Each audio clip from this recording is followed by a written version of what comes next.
Praise the Lord. I greet you very good morning in the precious name of our Lord and Savior Jesus Christ.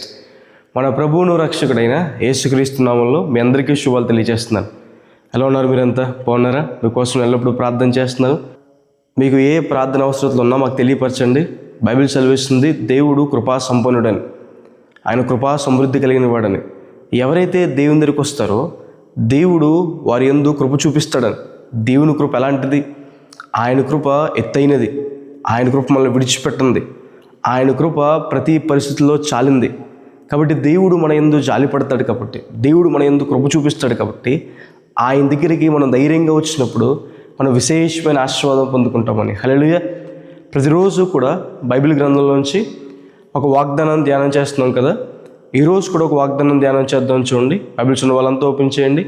కీర్తనల గ్రంథము 5వ అధ్యాయం 12వ వచనం.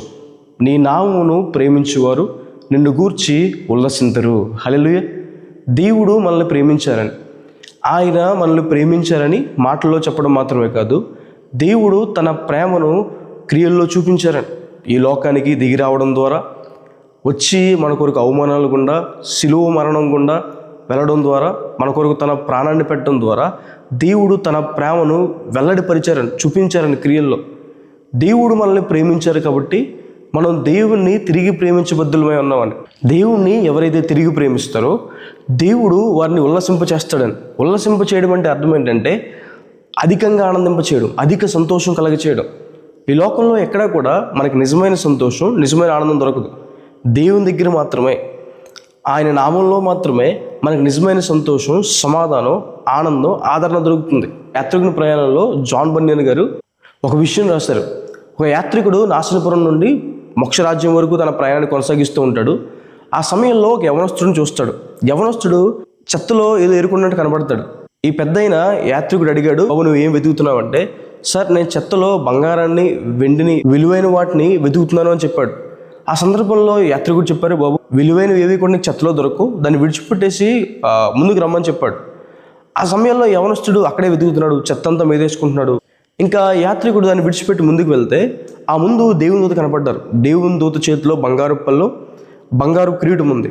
అప్పుడు దేవుని దూతను అడిగారంటే యాత్రికుడు, అయ్యా ఈ బంగారు కిరీటం ఎవరికంటే? అప్పుడు దేవుని దూత చెప్పినమాట, ఆ చెత్తలో ఏదో వెతుకుతున్నాడు చూడు యవనస్తుడు, అతని కోసమే. అతను చెత్త విడిచిపెట్టి వచ్చేస్తే ఈ బంగారు కిరీటం ఇవ్వమని చెప్పాడు దేవుడు నాకు. అయితే ఆ వ్యక్తి చెత్త విడిచిపెట్టి రావట్లేదు, నేను అతనికి ఇవ్వలేకపోతున్నానని. ఈరోజు లోకంలో వెతుక్కుంటున్నాం ఆనందం, సంతోషాన్ని. లోకాన్ని ప్రేమించి దేవుడిచ్చే ఆనందాన్ని, శాంతిని, సమాధాన్ని పోగొట్టేసుకుంటున్నాము. బైబిల్ సెలవిస్తుంది, లోకంలో ఉన్నదంతయు శరీరాశ, నేత్రాశ, జీవపటము అని. అది దేవుని వల్ల కలిగింది కాదని. ఎవరైనా లోకాన్ని ప్రేమిస్తే తండ్రి ప్రేమ వారిలో లేదు అని దేవుని వాక్యం సెలవిస్తుంది. దేవుని ప్రేమ వారిలో లేదని.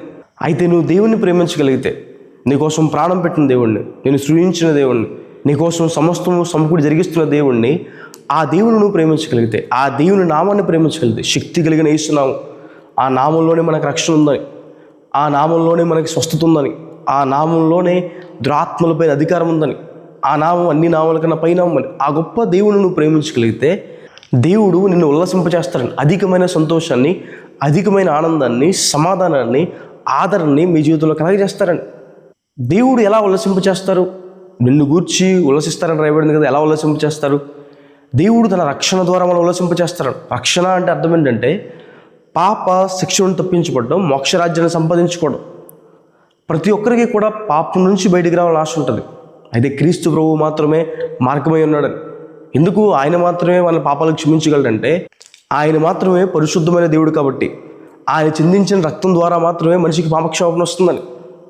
ఆయన మాత్రమే మనుషుల పాపభారాన్ని భరించి మనుషులందరి కోసం ప్రాణం పెట్టాడు కాబట్టి ఆయన మాత్రమే మనల్ని పాపం నుండి విడిపించి మోక్షరాజ్యాన్ని ఇవ్వగలడని. హల్లెలూయా.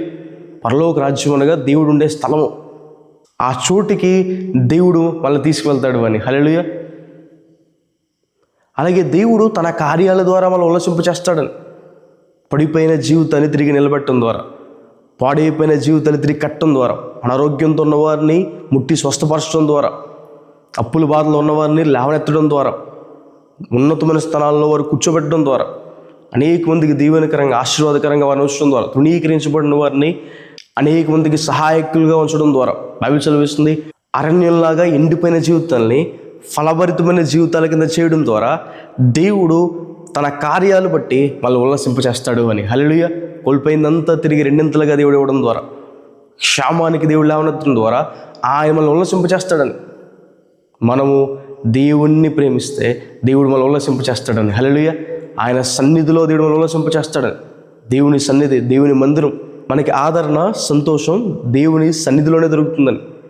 ఆయన సన్నిధిలో మనకి సంపూర్ణమైన సంతోషం ఉందని. ఆనందిస్తున్నారా? దేవుని సన్నిధిలో ఉల్లసిస్తున్నారా? దేవుని సన్నిధిలో దేవుడు మనల్ని ఉల్లసింప చేస్తాడని, అధికంగా ఆనందింప చేస్తాడని. దేవుని వాక్యం అంటే అధికమైన ఆనందాన్ని దేవుడు మనకి ఇస్తాడని. ప్రార్థనలో అధికంగా మనం ఆనందించగలగాలని. కాబట్టి ఎవరైతే దేవుని నామాన్ని ప్రేమిస్తున్నారో దేవుడు వారిని ఉల్లసింప చేస్తాడు. రక్షణ ద్వారా, తన కార్యాలు చేయడం ద్వారా, తన సన్నిధిలో వారిని నిలబెట్టడం ద్వారా దేవుడు వారిని ఉల్లసింప చేస్తాడు అని. హల్లెలూయా. ఈ వాగ్దానం విశ్వసించండి. ప్రార్థన చేసుకుందాం. సర్వశక్తి మంత్రుడా, జీవం గల దేవేశ, మీకు వేలాది వందనాలు వేసే. ఈరోజు వాగ్దానం ద్వారా మాట్లాడినందుకు దేవా ప్రభా మీకు వందనాలు. ఆశ్చర్యకరుడు దేవా, ఆలోచనకర్తో దేవా, గొప్ప కార్యాలు చేసే దేవా ప్రభా మీకు వందనాలు ఏసయ్యా. ప్రభా మమ్మల్ని ఉల్లసింప చేస్తానని సెలవిచ్చిన దేవా మీకు వందనాలు. ప్రభా ఏసయ్యా మీ కృతజ్ఞత ఆశలు తెలియజేస్తాం ప్రభా. అధికమైన సంతోషాన్ని ప్రభా, అధికమైన ఆనందాన్ని, అధికమైన సమాధానాన్ని కలగజేసే దేవా ప్రభా మీకు వేలాది వందనాలు ఏసయ్యా. మీకు స్తుతి స్తోత్రం తండ్రి.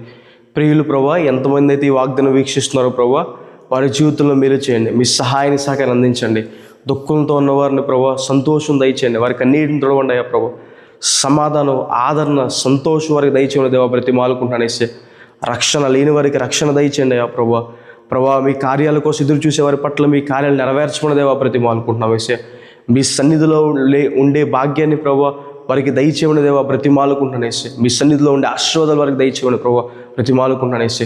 గొప్ప కృపను అనుగ్రహించుకోండి. ఈ రోజంతా మీ తోడు, మీ సహాయం అందించుకోండి. యేసు నామమున వేడుకుంటున్నాను తండ్రి. Amen. God bless you. God bless India.